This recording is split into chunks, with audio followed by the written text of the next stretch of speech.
Oke, Assalamualaikum warahmatullahi wabarakatuh. Kita lanjutkan di bab 8. Ini kita akan membahas tentang penggunaan informasi akuntansi penuh dalam penentuan harga transfer. Jadi di pertemuan sebelumnya kita juga membahas tentang informasi akuntansi penuh, tetapi dalam penentuan harga jual. Nah, kali ini kita membahas dalam penentuan harga transfer. Nah, yang menimbulkan muncul harga transfer itu sendiri apa sih? Jadi kita perlu tahu kenapa ada harga transfer itu disebabkan dari tiga hal yang melatar belakanginya. Yang pertama yaitu adanya diferensiasi. Pengertian dari diferensiasi itu sendiri yaitu proses pembagian pekerjaan menjadi tugas-tugas yang diperlukan untuk mencapai sasaran organisasi. Jadi misalnya kita membuat suatu usaha, kemudian kita akan membagi beberapa tugas ke dalam sebuah departemen khusus. Jadi misalnya ini khusus untuk melakukan sterilisasi bahan baku, kemudian ini untuk proses produksi, ini untuk proses pemasangan misalnya, kemudian yang terakhir pengepakan, kemudian pemasaran, kemudian ini nanti yang menghitung keuangan dan sebagainya. Jadi suatu perusahaan sudah membagi ke beberapa tugas yang akan dikerjakan pada masing-masing departemen atau kelompok yang sudah dibentuk. Itu untuk memudahkan pekerjaan itu supaya bisa cepat terselesaikan sesuai dengan bidangnya. Kemudian yang kedua ini diversifikasi, yaitu proses pembentukan unit-unit organisasi untuk menghadapi berbagai lingkungan industri. Jadi misalnya perusahaan itu awalnya hanya memproduksi satu jenis produk, kemudian karena kebutuhan pasar persaingan, perusahaan itu melakukan diversifikasi. Jadi yang awalnya dia usahanya membuat semen misalnya, kemudian lintas lagi dia memproduksi besi, kemudian nanti menjual lagi yang lain gitu. Nah misalnya kayak jarum, misalnya jarum itu dia jualan rokok, kemudian dia diversifikasi, dia bikin marketplace bibli.com, kemudian dia beli perbankan. Nah misalnya lagi nanti dia bikin perusahaan pendistribusian supaya misalnya tadi ya, karena ada orang yang beli lewat marketplace, nanti dikirimnya posnya, jasa pengirimannya lewat distribusi yang dia punya, atau misalnya pengiriman rokok itu lewat sana, kemudian nanti penggajian lewat bank BCA misalnya, bank yang dia punya, yang dia diversifikasi, kemudian nanti pembelian lewat blibli.com itu juga lewat BCA misalnya. Nah ini adalah diversifikasi produk, dimana ketika perusahaan itu banyak jenis produk yang dihasilkan, itu masing-masing produk itu akan dihitung kinerjanya itu berdasarkan laba. Jadi departemen rokok ya dia akan laporan kinerjanya berdasarkan laba yang dihasilkan dari menjual rokok. Kemudian kalau blibli.com ya dia juga akan laporan kinerjanya dari laba yang dihasilkan dari jualan online tadi gitu kan. Nah sama bank juga sama, distributor perusahaan distribusi juga sama gitu. Nah itu nanti yang mengakibatkan muncul harga transfer di sana, sehingga kira-kira ketika pemindahan dari rokok ke departemen distributor misalnya, itu nanti dijualnya harganya itu berapa gitu kan, atau nanti distributor itu memperoleh laba dari pengirimannya itu berapa yang akan dilaporkan ke manajemen puncak, seperti itu. Kemudian yang ketiga desentralisasi, ini adalah pendelegasian kebebasan untuk mengambil keputusan. Jadi kebalikan dari desentralisasi ya sentralisasi pusat. Kalau sentralisasi berarti semua keputusan, semua wewenang, kebijakan ada di manajemen puncak. Jadi kalau Jarum ya berarti yang punya ya satu orang, siapa gitu kan, Hartono misal. Kemudian kalau desentralisasi berarti sudah menyerahkan ke masing-masing departemen. Jadi di rokok itu ada manajernya yang khusus untuk mengatur kebutuhan rokok tadi, penjualan rokok. Jadi dia mempunyai wewenang untuk mengambil kebijakan supaya penjualan bisa meningkat. Kemudian untuk mengatur apa-apa yang ada di perusahaan rokok itu. Kemudian nanti di perusahaan distributor juga sama, ada manajer khusus yang diberi delegasi yang diberi wewenang untuk mengatur supaya bisa menghasilkan keuntungan yang lebih besar, pendapatan yang lebih tinggi gitu. Jadi sudah dipusatkan ke masing-masing departemen. Nah, ini nanti mereka akan laporan baru ke manajemen puncaknya gitu. Jadi tidak terlalu lama dalam mengambil keputusan, dan ini akan lebih efektif karena masing-masing manajer itu yang mengetahui apa yang ada di bawahnya secara langsung keadaannya gitu. Jadi kalau menunggu dari puncak itu susah, karena kan puncak lebih luas ya jangkauannya, dia di bawahnya banyak departemen tadi ya, banyak diversifikasi, jadi nggak bisa tahu secara detail. Yang tahu ya manajer pada masing-masing departemen, sehingga manajer tadi diberikan kewenangan tadi untuk bisa mengambil keputusan secara cepat dan tepat. Selanjutnya kita tahu konsep dari harga transfer itu sendiri, yaitu harga barang dan jasa yang ditransfer antar pusat laba dalam perusahaan yang sama. Jadi tadi misalnya dari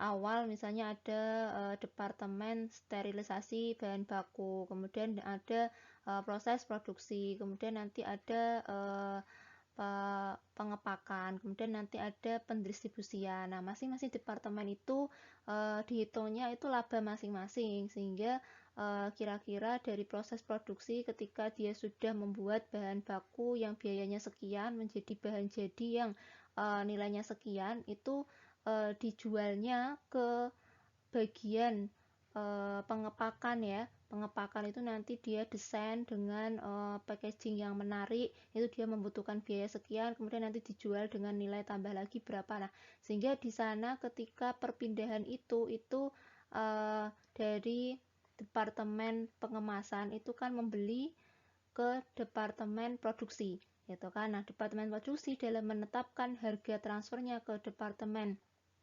pengepakan itu harus berapa nilainya supaya dia bisa menghasilkan labanya ini juga yang menyesuaikan gitu ya. Jadi karena ini masih dalam perusahaan yang sama, jangan sampai jangan sampai departemen pengepakannya mengalami kerugian karena terlalu tinggi harga transfer yang diberikan pada departemen produksi gitu. Sehingga di sini perlu menentukan harga transfer yang paling tepat gitu. Jadi tidak merugikan antara dua belah departemen karena masih dalam satu perusahaan yang sama. Kemudian 3 karakteristik harga transfer itu sendiri. Yang pertama, nanti untuk masalah harga transfer itu timbul karena divisi itu diukur berdasarkan kinerjanya.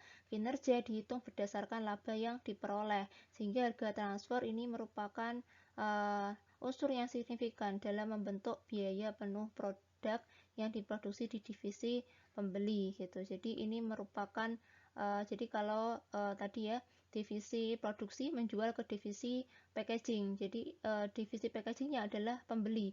Nah, itu merupakan biaya. Jadi dari divisi produksi itu adalah laba yang akan diperoleh karena sudah menjual. Dari divisi pembeli karena sudah membeli, itu nanti akan menjadi biaya yang harus diperhitungkan ketika nanti menjual lagi ke divisi distributor misalnya gitu.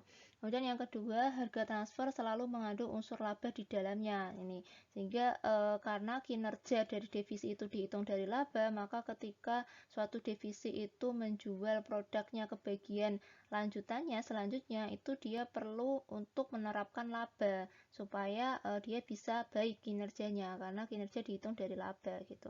Dan yang ketiga, harga transfer merupakan alat mempertegas diversifikasi dan sekaligus mengintegrasikan divisi yang dibentuk. Jadi ini karena kalau perusahaan itu sudah besar, itu pasti banyak divisinya, kemudian banyak diversifikasi produknya, maka harga transfer ini menjadi alat yang bisa digunakan untuk mengetahui ya. Jadi untuk lebih mempertegas adanya suatu pendiversifikasian. Jadi harga transfer itu muncul ketika perusahaan itu punya beberapa divisi, dan masing-masing divisi itu harus menerapkan laba yang diperoleh dari harga transfer ketika dia mentransfer barangnya ke divisi-divisi yang lain. Kemudian dalam menentukan harga transfer itu ada beberapa metode. Yang pertama, berdasarkan pada biaya, cost based transfer pricing. Jadi harga transfer atas dasar biaya. Jadi biaya yang dikeluarkan pada divisi itu berapa, kemudian laba yang diharapkan, markup-nya itu pengen berapa persen dari biaya itu gitu. Sehingga ini sama kok dalam seperti kita menentukan harga jual. Yang berbeda kalau harga jual itu keluar ke eksternal, kalau ini harga transfer itu masih di dalam suatu perusahaan itu gitu. Harga barang ditransfer antar divisi didasarkan pada biaya penuh produk yang ditransfer. Kemudian yang kedua, penentuan harga transfer atas dasar harga pasar. Jadi kalau ini dasarnya biaya yang dikeluarkan sebenarnya divisi itu berapa, kalau ini berarti berdasarkan harga pasar. Jadi di pasar itu sebenarnya kalau kita kalau kita beli bahan bakunya dari luar, bukan dari bukan dari divisi yang masih dalam satu perusahaan itu berapa gitu, sehingga nanti muncul yang namanya opportunity cost atau biaya kesempatan gitu. Jadi baik untuk penjual maupun untuk pembeli. Jadi kalau kita misalnya tadi ya untuk mau distributor itu lebih baik mendistribusikan produk dari perusahaannya sendiri atau dari perusahaan lain gitu kan. Nah, kira-kira kalau dari perusahaan lain apakah harganya itu lebih tinggi atau justru lebih murah gitu kan. Kalau lebih tinggi berarti nanti biaya opportunity-nya lebih besar, karena kalau dia memilih untuk mengirim barang dari perusahaannya sendiri ternyata harganya lebih murah, berarti kan laba yang didapatkan nanti lebih sedikit, opportunity cost-nya banyak yang hilang, biayanya banyak gitu kan. Kemudian nanti karena seperti itu maka harga transfer itu nanti ditetapkan pada harga pasar minus, sehingga lebih baik dipakai ketika biaya dari luar itu artinya kita bisa memperoleh keuntungan lebih besar dari dalam daripada dari luar gitu kan. Kemudian ini untuk contoh soal. Jadi di sini ada soal penentuan harga transfer atas dasar biaya. Jadi langsung aja ini sama seperti penentuan harga jual ya. Dicontohkan untuk PTX, dia punya dua divisi yang mempunyai pusat laba. Jadi masing-masing divisi itu harus mengirimkan laporan kinerjanya, itu berarti dia nanti dihitungnya dari laba yang didapatkan di masing-masing divisi itu gitu. Divisi A dan divisi B. Divisi A itu menghasilkan suku cadang Ki yang dijual di pasar sebanyak 10% dan sisanya ditransfer ke divisi B gitu. Jadi ini dia jualan keluar sebanyak 10%, sisanya ditransfer ke divisi B. Jadi seperti tadi ya, misalnya pensterilan bahan baku, dia untuk ke dalam itu 90%, kemudian 10% itu dijual ke perusahaan lain, artinya tidak perusahaan yang sama misalnya gitu.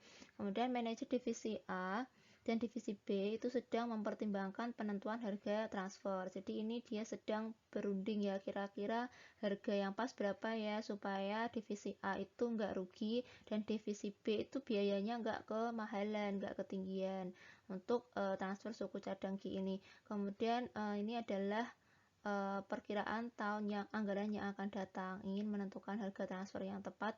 Kemudian perusahaan akan menggunakan full costing ya dalam menentukan biaya penuhnya. Divisi A merencanakan akan mengoperasikan kapasitas normal sebanyak 1000 unit. Jadi yang diproduksi akan diproduksi sebanyak 1000 unit ini. Kemudian taksiran biayanya biaya produksinya 200 juta, administrasi umum dan pemasaran 50 juta 20 juta. Sehingga di total biaya penuh untuk divisi A itu 270 juta. Diketahui juga bahwa total aktiva itu nanti diperkirakan sebesar 1 miliar dengan laba yang diharapkan atau rate of return on investment-nya yaitu 20%. Nah, di sini yang dicanangkan adalah berapa harga transfer suku cadang Ki yang dihitung dengan cost based transfer pricing dengan pendekatan full costing. Nah, sehingga caranya adalah yang pertama kita menghitung markup-nya ya. Jadi biaya administrasi dan biaya pemasaran ini biaya yang non produksi ya, 50 juta ditambah 20 juta. Kemudian ditambah dengan laba yang diharapkan. Tadi perusahaan pengen laba yang diharapkan itu 20% dari total aktiva. 20% dari total aktivanya 1 miliar ini yaitu 200 juta. Sehingga jumlahnya adalah 270 juta. Kemudian ini dibagi dengan biaya produksinya. Biaya produksinya tadi diketahui 200 juta. Dibagi sehingga dapat angka 1,35 atau dikali 100, 135%. Nah, ini adalah markup ya. Nanti akan memperoleh markup sebesar 135%. Nah, untuk menghitung harga transfer caranya adalah biaya produksi 200 juta ini ditambah dengan markup 135% dari biaya produksi. 135% dari biaya produksinya yaitu 200 juta adalah sebanyak 270 juta. Ditambah ini adalah merupakan harga jual yaitu 470 juta. Dibagi dengan volume produk yang akan ditransfer. Tadi diperoleh akan ditransfer sebanyak 1000 unit sehingga harga transfer per unitnya menjadi 470.000.